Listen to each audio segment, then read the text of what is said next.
ஒட்டுமொத்த இந்தியாவின் அரசியல் வரலாற்றில் ஒரு அரசியல் கட்சி தலைவன் தன்னை பார்க்க வந்த 41 பேர்களை கொன்றொழித்த தீய சக்தி, ஒரே ஒரு தீய சக்தி விஜய். நீ விக்ரவாண்டில செத்தான 6 பேர், அவனுக்கு 20 லட்சம் கொடுத்தியா? தரல எங்க இருக்க? அப்ப அவன் உயிர் என்ன மயிரா? அப்ப என்ன மைத்துக்கு 41 பேர் இல்ல 37 பேர் கொடுத்த 20 லட்சம்? சிபிஐ கேஸ் ஆனதுனால சிபிஐ கேஸ் தப்பிக்கிறதுக்காக, சாட்சியை கலைக்கிறதுக்காக நீ கொடுத்துருக்க.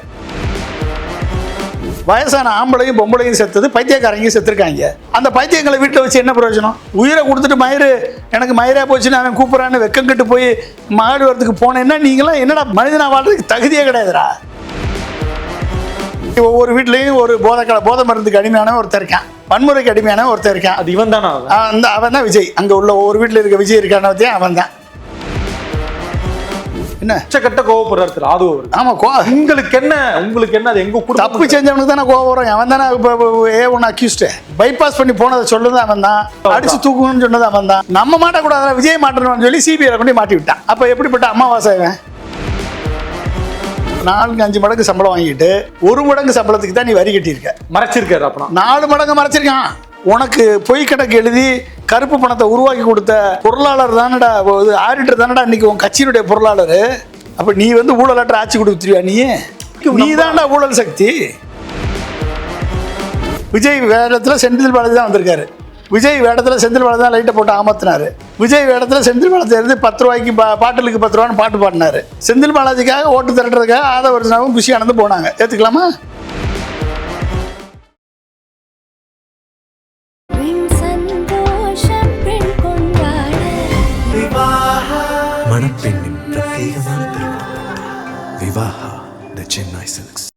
உலக தமிழர்களுக்கு வணக்கம். இது கிங் டிவி. இன்றைய நிகழ்வில் நம்மோடு அறிவியல் செயற்பாட்டாளர், அரசியல் விமர்சகர் திரு பொன்ராஜ் அவர்கள் நிகழ்வு இணைகிறார்கள். சார் வணக்கம். சார் வணக்கம். தமிழ்நாட்டுடைய அரசியல் களம் கிட்டத்தட்ட சூடு பிடிச்சிடுச்சு. ஊடகங்கள்ல உங்களோட பேச்சும் பெரிய அளவுல ஒரு விவாதத்தை கலப்பிட்டு இருக்கு. நீங்க பேசுறீங்க, அதுக்கப்புறம் கீழே ஒரு வாரே நடந்துட்டு இருக்கு சமூக வலைதளங்கள்ல. அதுல குறிப்பாக நேற்று திரு ஆதவர்ஜுனா அவர்கள் பேசிய ஒரு பேச்சு என்பது 41 பேர் கரூர்ல மரணம் அடைஞ்சாங்க இல்லையா, அது எங்களுடைய குடும்பம், திமுகவுடைய குடும்பம் கிடையாது. அந்த குடும்பங்களுக்கு என்ன பண்ணணுமோ அதை நாங்க பண்ணுவோம் அப்படின்றத ரொம்ப கோபத்தோட பேசியிருக்காரு. இது எப்படி பாக்குறீங்க? அந்த குடும்பம் உள்ளபடியே தாவேகா குடும்பம் தானே? உங்க குடும்பத்துல ஒருத்தனை கொலை பண்ணாலும் அதுக்கு பேர் கொலை தான்ப்பா. உங்க குடும்பத்துல ஒருத்தனை கொலை பண்ணாமல என் குடும்பத்துல நான் கொலை பண்ணிட்டேன்னு தப்பிக்க முடியுமா? நீ குடும்ப பிரச்சனைன்னு சொல்ல முடியும்? எப்படி சொல்ல முடியும்? செத்தது 41 பேர் செத்ததுக்கு காரணமா நீங்க இருந்திருக்கீங்க.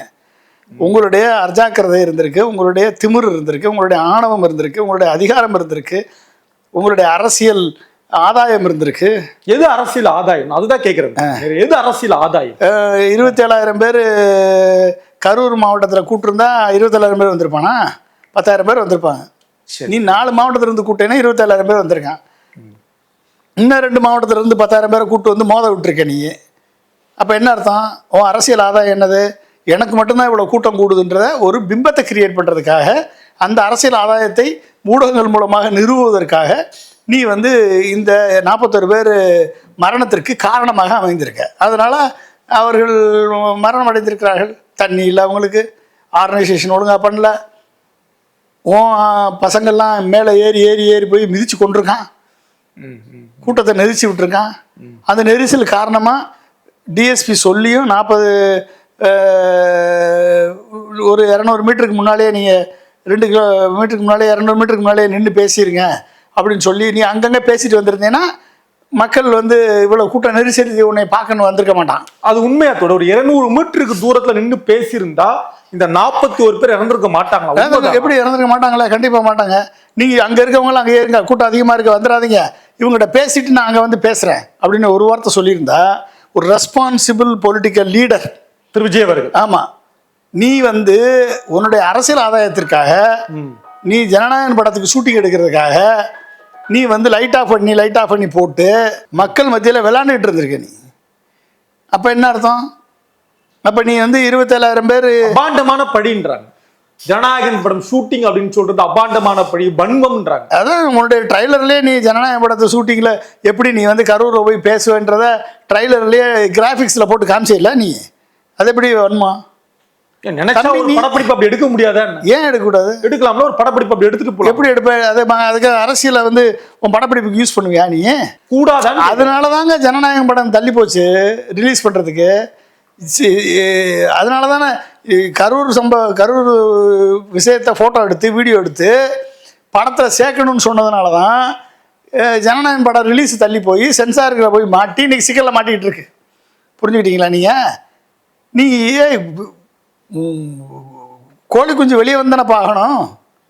எவ்வளோ நாளைக்கு உள்ளே வச்சிருப்ப நீ ட்ரெய்லரில் போட்டு காமிச்சிட்ட இதை தான் பண்ண போகிறேன்னு, படம் எடுத்துட்ட.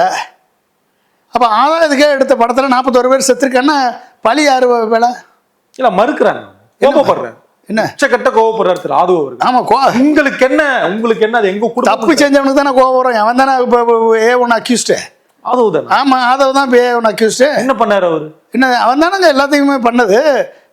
பைபாஸ் பண்ணி போனதை சொல்லுது அவன் தான். விஜயினுடைய கமெண்ட்டை வாங்கி சொல்லியிருக்கான், அவன் தான் சொல்லியிருக்கான். அடிச்சு தூக்குங்கன்னு சொன்னது, அடிச்சு தூக்குங்கன்னு சொன்னது அவன் தான். டயர்ல வண்டி பைக் மாட்டும் போது கூட ஆமாம் சொன்னது அவன் தான். அப்போ எல்லாம் அப்போ அவன் தானே மாட்டுவான். அப்போ மாட்டுறது வந்து என்ன கோவம் தான் படுவான். அப்போ அவன் கோவப்பட்டவன் என்ன பண்ணியிருக்கான்? மாட்டினவன் அவன்லாம் மாட்டியிருக்கணும். தமிழ்நாடு கவர்மெண்ட்டில் இருந்தால் அவன் மாட்டியிருப்பான். நம்ம மாட்டக்கூடாது, விஜய் மாட்டணும்னு சொல்லி சிபிஐ கொண்டு மாட்டி விட்டான் விஜய். ஆமாம், அப்போ எப்படிப்பட்ட அமாவாசை அவன்? நீ 100 கோடி கொண்டாடுறான்றதுக்காக உன் கட்சி அடகு வச்ச விஜய் வேறு ஆதவ அர்ஜுனாட்ட, அவன் உன்னையவே அடகு வச்சுட்டான் சிபிஐட்ட. முடிஞ்சு போச்சா? அவன் ஜோலியை முடிச்சு விட்டானா? அப்போ தரங்கட்டவனை பக்கத்தில் வச்சுருந்தீங்கன்னா, சூழ்ச்சி பண்ணுறவனை பக்கத்தில் வச்சுருந்தீங்கன்னா ஓகே, அமாவாசையை பக்கத்தில் வச்சுருந்தீங்கன்னா நீ சிபிஐயில் போய் மாட்டணும்ன்றது விதி. அந்த விதியில் மாட்டியிருக்காப்புல விஜய். இல்லைன்னா விஜய் இன்னோசன்ட்டு தான்.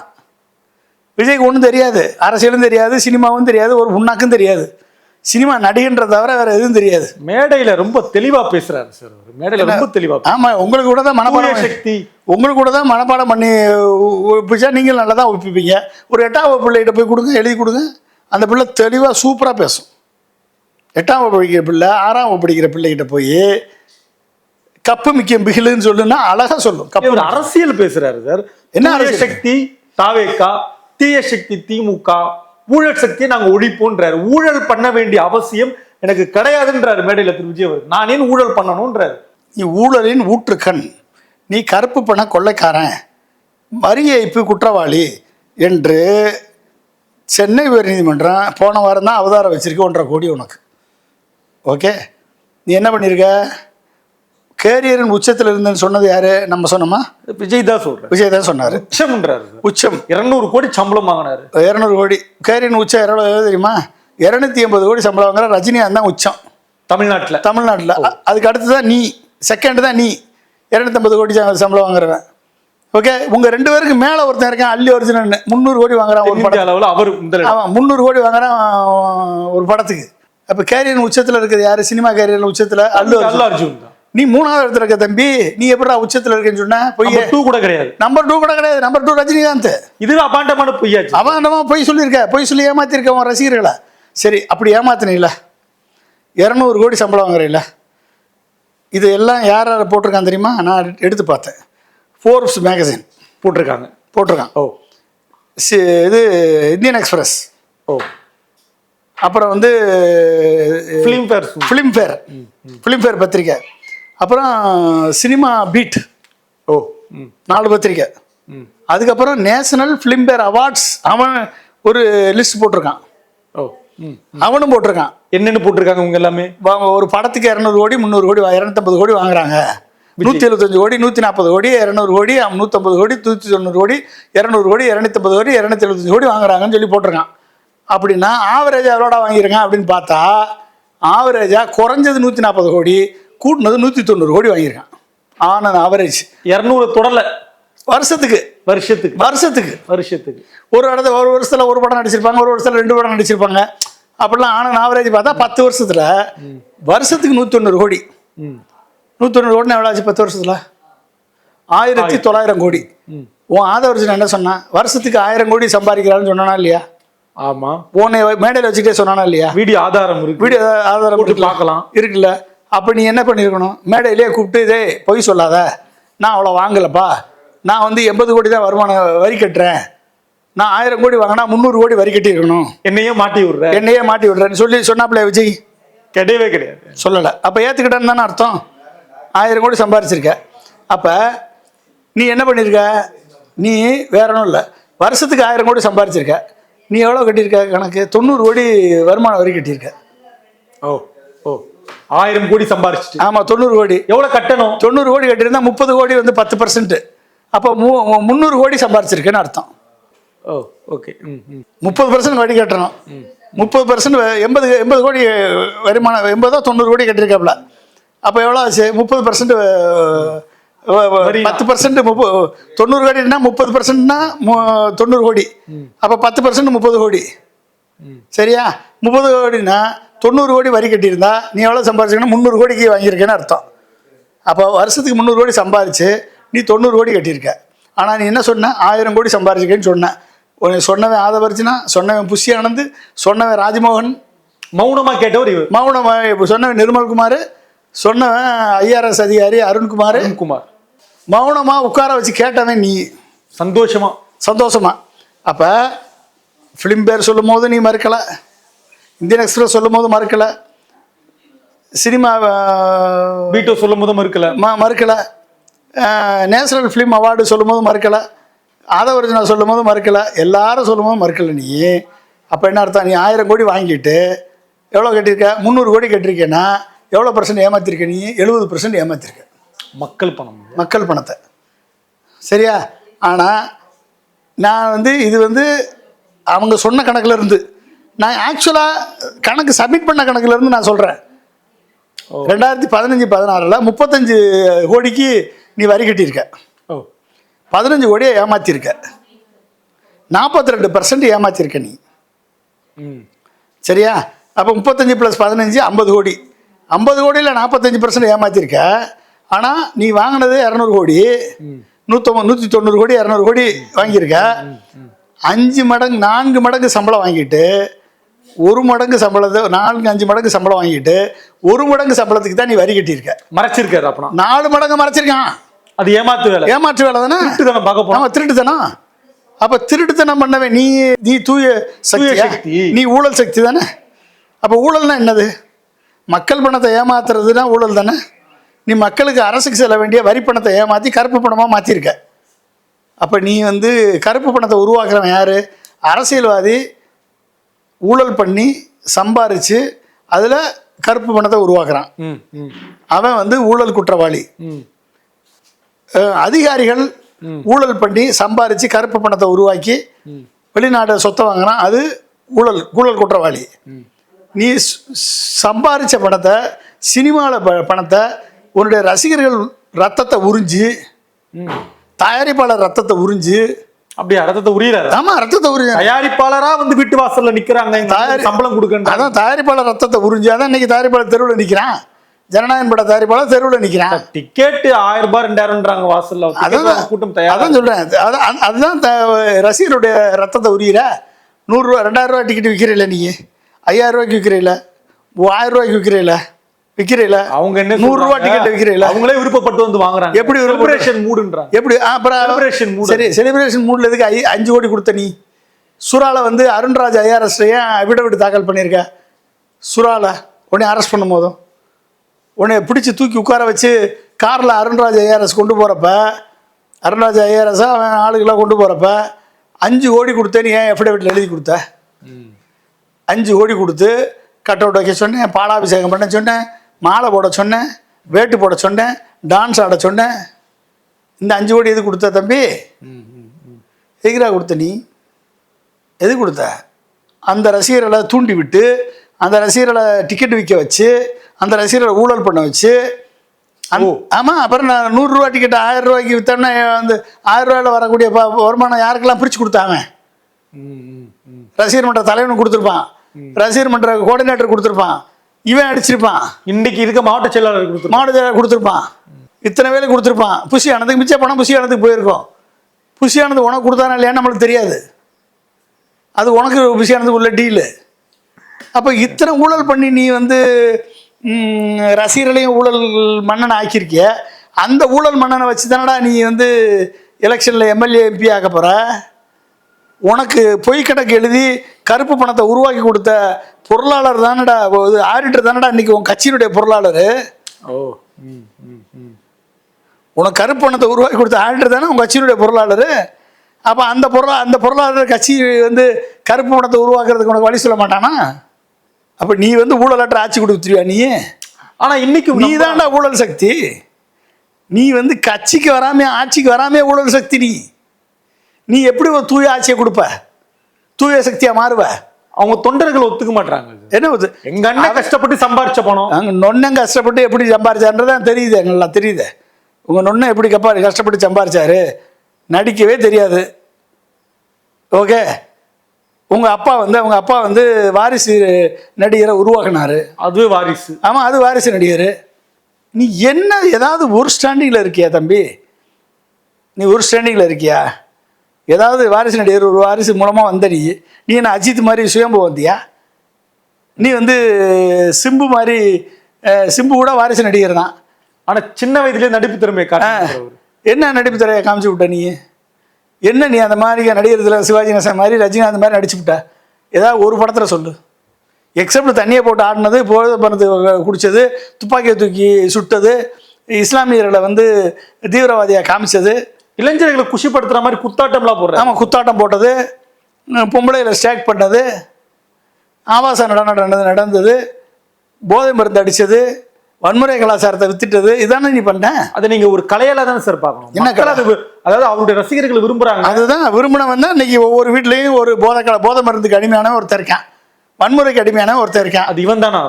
அவன் தான் விஜய். அங்கே உள்ள ஒவ்வொரு வீட்டில் இருக்க விஜய் இருக்கானவத்தையும் அவன் தான். விஜய் யாரு? போதை மருந்துக்கு அடிமையானவன், வன்முறைக்கு கலாச்சாரத்துக்கு வித்தவன், துப்பாக்கியை தூக்குனவன், கத்தியை தூக்குனவன், அருவாளை தூக்குனவன், பெண்களை ஸ்டேக் பண்ணவன், இவன் தான் இத்தனையும் வேலை பண்ணவன் விஜய் சினிமாவில். அந்த விஜய் தான் ஒவ்வொரு வீட்லேயும் இருக்கான். பெரிய ஆபத்து. இவன் பணத்தை வாங்கிட்டு இருக்கான், இவன் பணத்தை வாங்கிட்டு நடிக்கிறான். அவங்க பணத்தை கொடுத்து செலவழித்து குற்றவாளி ஆகிறாங்க. இவங்களை எப்படி நீ வந்து ஒரு அரசியல் தலைவனாக ஏற்றுக்க முடியும்? அரசியல் பணி செய்கிறவனா ஏற்றுக்க முடியும்? இது ஒன்று. ஒட்டுமொத்த கருப்பு பணத்தை ஜென்ரேட் பண்ண உன் கட்சியினுடைய ஆடிட்டரை தான் நீ பொருளாளரை போட்டிருக்க. அப்போ நீ எப்படி தூய ஆட்சி கொடுப்ப? தூய ஆட்சி கொடுப்ப சொல்லு. ஏதாவது கிரெடிபிலிட்டி இருக்கா உனக்கு? உன் பக்கத்தில் லாட்ரி சுரண்டல் மன்னன் இருக்கான், அவன் ஏற்கனவே பிஜேபியுடைய அடிமை. அந்த பிஜேபி அடிமையும் லாட்ரி சுரண்டல் மன்னனையும் பக்கத்தில் வச்சுக்கிட்டு நீ எப்படா தூய ஆட்சி கொடுப்ப தம்பி? சொல்லு. ஆனால் சொல்றாரு, மேடையில் பேசுவேன். நீ 1008 பேசுவேன். நீ பேசுறதெல்லாம் அதையும் கைத்தட்டி வெள்ளக்காக்கா மல்லாக்கா பிறகு கேட்கறதுக்கு வேணா 4 இழிச்சவன் இருப்பான். ஓகே, அவன்கிட்ட வேணா நீ பேசலாம். திமுக ஒழிக்க வந்துட்டார் இவர் அப்படி. இந்த ராஜ்மோகன் மாதிரி பணத்துக்காக பட்டிமன்ற பேச்சாளர்கள் 4 பேர் கிடப்பான் அவனுக்கு, அவன்கிட்ட பற்றி பேசலாம். அவர் தமிழ்நாட்டின் தலைவரேன்றாரு. தமிழ்நாட்டின் அழகிய தமிழ் மகனேன்றாரு. அதான் பட்டிமன்றத்துக்கு காசு கொடுத்தா பேசுவான். நாளைக்கு இன்னொருத்தனை போய் கொடுங்க, இன்னொருத்தனுக்கும் பேசுவான் அவன். ஓகே, அவ்வளோதான் அவனுடைய கிரெடிபிலிட்டி.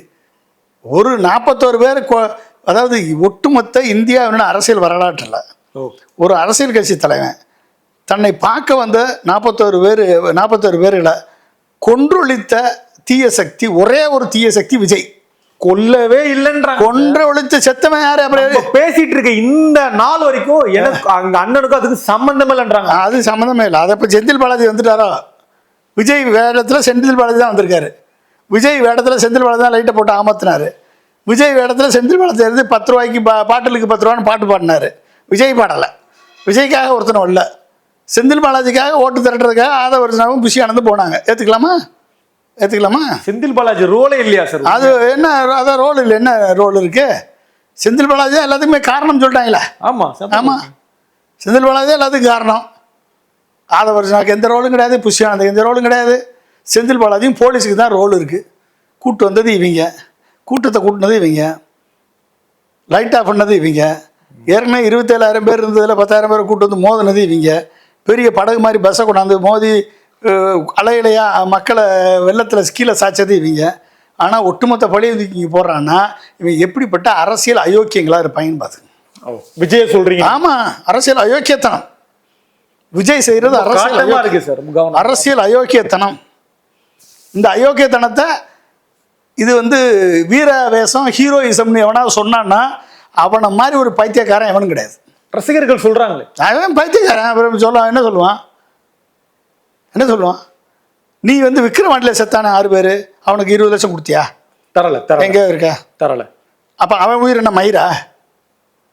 மதுரையில் செத்தானே 3 பேர், அவனுக்கு கொடுத்தியா 20 லட்சம்? திரும்பி கூட பார்க்கல, கொடுக்கல.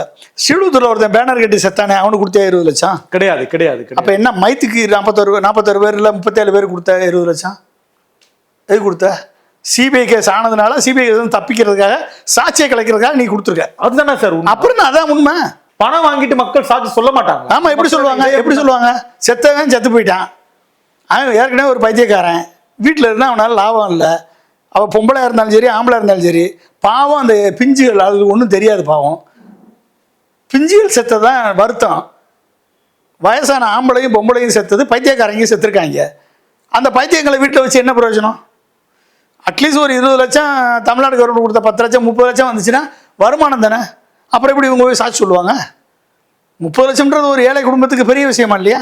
நீங்க ரொம்ப குறைவா மதிப்பிடுறீங்க. என்ன குறைவா? இதுக்கு மேலே என்ன? நீவும் உயிரை கொடுத்துட்டு மயிறு எனக்கு மயிரா போச்சுன்னு அவன் கூப்பிட்றான்னு வெக்கம் கட்டு போய் மகாபலிபுரத்துக்கு போனேன்னா நீங்களாம் என்னடா உங்களுக்கெல்லாம் மனிதனா வாழ்றதுக்கு தகுதியே கிடையாதுடா.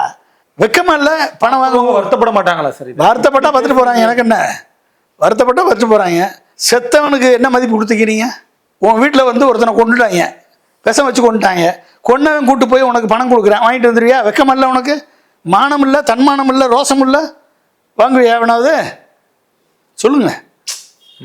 ஏண்டா கேதத்துக்கு வராதவனே நீ தள்ளி வைக்கிற வழக்கமுள்ள நாடுறா தமிழ்நாடு. நல்லதுக்கு போக கூட பரவாயில்ல, கேதத்துக்கு வராதவனா தள்ளி வைக்கிறது. உன் கேதத்துக்கு அவன் வரல, உன்னை கூட்டு போய் கொடுத்துருக்கான் மனத்தை. உன்னை உன் உறவினரை கொண்டுட்டு, உன் குழந்தைய கொண்டுட்டு, உன் புருஷனை கொண்டுட்டு, உன் பொண்டாட்டியை கொண்டுட்டு, உன் பிள்ளைய கொண்டுட்டு பணத்தை கொடுத்துருக்கேன், அதை வாங்கிட்டு வந்திருக்கீங்க. வெக்கம் கட்டவை இவங்க வாங்கிட்டு வந்திருக்காங்க. இவங்களுக்கு என்ன மதிப்பு இருக்கு சொல்லுங்க? அப்போ இவங்களும் அந்த குற்றத்தில் உடந்தையானவங்க தானே. சொல்லுங்க. அப்பாவி மக்கள்னு தான் நம்ம பார்க்கணும். என்ன அப்பாவி மக்கள்? அந்த அப்பாவி மக்களை நீ ஏமாத்தியா பணத்தை கொடுத்து? சாட்சியை கலப்பியா நீ? சொல்லுங்க. சரி, 2 பேரும் உன்னை எதிர்த்து நாங்களே கொடுக்கலன்னு சொல்லி அவனுக்கு கொடுத்தியா பணம்? கொடுக்கல. அப்புறம் நீ என்னடா நியாயம்? அவன் உயிர் மயிரா உனக்கு? 102 பேருக்கு காயப்பட்டவங்களுக்கு காயப்பட்டவனுக்கு ஏதாவது ஒரு பைசா கொடுத்துருக்கியா? கொடுக்கல. கொடுக்கறதா சொன்னாங்க, ஆனா கொடுக்கல. என்ன கொடுத்தியா? 102 பேர் காயப்பட்டவனை காப்பாற்று தமிழக அரசு. நீ கொண்டு போனவன் அத்தனை பேரும் செத்து போயிட்டான். செத்து போனவன் தான் அங்கே போஸ்ட்மார்ட்டம் பண்ணாங்க. மற்ற அத்தனை பேரையும் காப்பாற்றிச்சு தமிழக அரசு. அவங்களுக்கு ஏதாவது செலவு கொடுத்தியா நீ? கொடுக்கல. விக்கிரவாண்டியில் காயம்பட்டவனுக்கு செலவு கொடுத்தியா? கொடுக்கல. மதுரையில் காயம்பட்டவனுக்கு செலவு கொடுத்தியா? நாகப்பட்டினத்துலையும் திருவாரூர்லையும் நாமக்கல்லையும் காயம்பட்டவனுக்கு செலவு கொடுத்தியா நீ? கொடுக்கல. ஒன்றும் கொடுக்கல. என்ன ஸ்ட்ராட்டஜி? என்ன அப்போ நீ எப்படிப்பட்ட ஒரு அயோக்கியன்றதை தெரிஞ்சு போச்சு மக்களுக்கு. விவரம் தெரிஞ்சவன் புரிஞ்சவன் எவனும் ஒருத்தனும் விஜய்க்கு சப்போர்ட் பண்ண மாட்டான். அவன் உறுதியா. கூறுகட்ட கூகைகள் இருக்கும், அரசியல் தெரியாத ஒன்றும் தெரியாத ரசிகர்கள் குஞ்சு இருக்கும். அந்த ரசிகர்கள் குஞ்சு போய் பின்னால் தெரியும். அது ஒரு 20 லட்சம் பேர் இருக்கான் தமிழ்நாட்டில். இருக்காங்க 20 லட்சம் பேர் 5% இருக்கான். அவன் தான் வந்து சப்போர்ட் பண்ணிட்டு இருப்பான். அவன் தான் வந்து அந்த 5% வந்து ஓட்டை வாங்கி ஜெயிச்சிருவானா? இத்தனை எக்ஸ்போஸ் பண்ணுறது மக்கள் பார்த்துட்டு தானே இருக்காங்க. பொதுமக்கள் ஓட்டு போடுவானா? கிறிஸ்தவ முஸ்லீம் மக்கள் முட்டாளா? கிறிஸ்தவர்கள் அதான் கிறிஸ்தவ முஸ்லீம் மக்கள் முட்டாளா உன்னைய நம்பி போடுறதுக்கு? போடலாம்ல, தனக்கான ஒரு ஆள் வந்திருக்காரு. ஆமா, இப்போ வந்து கிறிஸ்துமஸ் அப்ப 25 சர்ச்சை உடைச்சாங்க. வாய் திறந்து ஏதாவது பேசினானா அவன்? சரி, நீ கொள்கை தலைவர்னு வச்சிருக்கீல, அதுல ஏன் அன்னை தெரசா படம் இல்லை? இல்லை கிறிஸ்தவ தலைவர் படம் ஏன் இல்லை? காகிதம் இல்லத்து படம் ஏன் இல்லை? அப்போ முஸ்லீம் கிறிஸ்தவர் ஓட்டு உனக்கு எப்படா வரும்? வன்னியர் ஓட்டு வேணுன்றதுக்காக நீ வந்து அஞ்சலிமால் படம் வச்சிருக்க. முக்குளத்தோர் வேணுன்றதுக்காக வேலுநாச்சியார் படம் வச்சிருக்க. அம்பேத்கர் படம். நாடார் ஓட்டு வேணுன்றதுக்காக காமராஜர் படம் வச்சிருக்க. அம்பேத்கர் SC ST ஓட்டு வேணும், SC ST தலித் கிறிஸ்தவர்கள் ஓட்டு வேணுன்றதுக்காக அம்பேத்கர் படத்தை வச்சிருக்க. ஓகே, எல்லாமே ஜாதி தான். ஆமா, ஜாதியை வச்சு தானே வச்சிருக்கேன். இவங்க எல்லாம் கொள்கை தலைவர்கள். யாராவது யாரை பத்தியாவது ஒரு மணி நேரம் பேச சொல்லுங்க. இப்போ 1 மணி நேரம் வேணாம், 10 நிமிஷம் பேச சொல்லுங்க. இந்த 5 பேரை பத்தி, விஜய 5 பேர் செய்த தியாகம் என்ன, 5 பேருடைய கொள்கை என்ன, பேச சொல்லுங்க பார்ப்போம். ஈரோட்டில் பேசியிருக்காரு சார். சரி, நம்ம ஈரோட்டில் பேசியிருக்காரு. வேற நல்ல ஒரு ப்ரெஸ் மீட் ஆர்கனைஸ் பண்ண சொல்லுங்க. இந்த 5 பேரை பத்தி கேள்வி கேட்டோம், ப்ரெஸ் ரிப்போர்ட்டர் பதில் சொல்லிட்டோம். விஜய் ஓட்டு போட்டுரும், எல்லா ஓட்டும். பதில் சொல்லிட்டோம். சரி, இந்த 5 பேரையும் திராட்டில் விட்டு இல்லப்பா, யாரை பிடிச்சிருக்க நீங்க? அண்ணாவையும் எம்ஜிஆரையும் பிடிச்சிருக்க. ஆமா, எம்ஜிஆர். அப்ப என்ன அர்த்தம்? ரசிகர்கள் ஓட்டு போட்டு நீ ஜெயிப்பேன்ற நம்பிக்கை உனக்கு இல்லை. எம்ஜிஆர் ரசிகர்கள் வந்து ஓட்டு போட்டு உன்னை தேத்தணுன்ற நம்பிக்கை வந்துருச்சு. அப்போ என்னாச்சு, அங்கேயே ஃபெயிலியர் ஆகிட்டடா தம்பி நீ. சரி, எம்ஜிஆர் மாதிரி கையில சாட்டெல்லாம் வச்சுட்டு இருக்காரு. என்ன எம்ஜிஆர் மாதிரி சாட்டை வச்சுருந்தா நீ எம்ஜிஆர் ஆயிருவியா? எம்ஜிஆருடைய கால் தூசிக்கு பெறுவியா நீ? எம்ஜிஆருடைய குணம் என்ன, எம்ஜிஆருடைய வள்ளல் தன்மை என்ன, எம்ஜிஆருடைய உழைப்பு என்ன, எம்ஜிஆருடைய அறிவு திறன் என்ன, சினிமாவுடைய ஒட்டுமொத்த தொழில்நுட்பமும் தெரிஞ்சவர். டைரக்ஷன் தெரியும், பாட்டு தெரியும், இயக்கம் தெரியும், இது கேமரா ஆங்கிள் பார்க்க தெரியும், ஷூட்டிங் தெரியும், நடனம் ஆட தெரியும், பாட்டு எழுத தெரியும், பாட்டு சண்டை போட தெரியும், எல்லாம் சண்டை போட தெரியும், சிலம்பாட்ட தெரியும். உனக்கு ஏதாவது ஒன்று தெரியுமா? நடனம் ஆடுறாரு. நடனம் ஆடுறது மட்டும் அது பிரபுதேவா தான் ஆடுவாரு. பிரபுதேவா ஆடி ஜெயிக்க சொல்லுங்க பார்ப்போம். நீங்க விஜயை ஏற்கவே மாட்டீங்க, எப்படி மறுக்கிறீங்க? ஏதாவது குவாலிட்டியாக ஏதாவது சொல்லுங்க சார். நீங்கள் அவனை பற்றி ஏதாவது தகுதி இருக்கக்கூடியவனா தலைவனா ஏற்றுக்கலாங்க. ஒரு அரசியல் தலைவனுக்குரிய எங்க மூணாவது வருஷம் ஆண்டு விழா தொடக்கிறாங்க. அதில் போய் டான்ஸ் ஆடிட்டு உட்காந்துருக்கவனை போய் எப்படிங்க நீங்கள் தலைவனை ஏற்றுக்குங்க? அன்றைக்கி ஏதாவது அரசியல் பேசினாப்பிலையா? எக்ஸப்ட் தூய சக்தி தீய சக்தியை தவிர ஏதாவது அரசியல் பேசினாப்பிலையா? முதல் நாள் தான் பட்ஜெட் போட்டான். பட்ஜெட்டை பற்றி ஏதாவது ஒரு வார்த்தை பேசுனீங்க? அந்த பட்ஜெட்டு தமிழ்நாட்டுக்கு இம்பேக்ட் ஆகாதா? நீ தமிழ்நாட்டுக்காக விஜய், ஒவ்வொரு வீட்டிலும் விஜய்ன்னு சொன்னீங்க. தமிழ்நாட்டுக்காக தமிழ்நாட்டை இம்பேக்ட் பண்ணக்கூடிய அளவில் பட்ஜெட் போட்டிருக்கான். தமிழ்நாட்டுக்கு எந்த திட்டமும் கொடுக்கல, எந்த நிதியும், எல்லா நிதியும் தமிழ்நாட்டுக்கு குறைச்சி கொடுத்துருக்கான். இதை பற்றி நீ பேசுனியா? பேசுனியா? ஏதாவது உனக்கு தெரியுமா? பட்ஜெட்டை பற்றி உனக்கு பேச தெரியாது, மோடியை பற்றி பேச தெரியாது, யூஎஸ் இந்தியா ட்ரேட் டீலை பற்றி உனக்கு பேச தெரியாது. தெரியாது. நீ உன்னை எப்படிப்பா நாங்கள் தலைவன்னு ஏற்றுக்கிறது சொல்லு? உனக்கு வேணால் வந்து விசிலடிச்சாங்க குஞ்சுகள், அது ஏதோ சொல்கிறாங்க தமிழில். ஆமாம் சார், அந்த கேள்விப்பட்டீங்களா நீங்கள்? அது கேள்விப்பட்டேன். அது எப்படி நம்ம சொல்கிறது?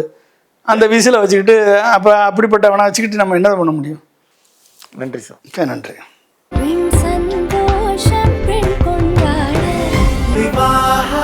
மணப்பெண்ணின் பிரத்யேகமான திருமணம் விவாஹா தி சென்னை சில்க்ஸ்.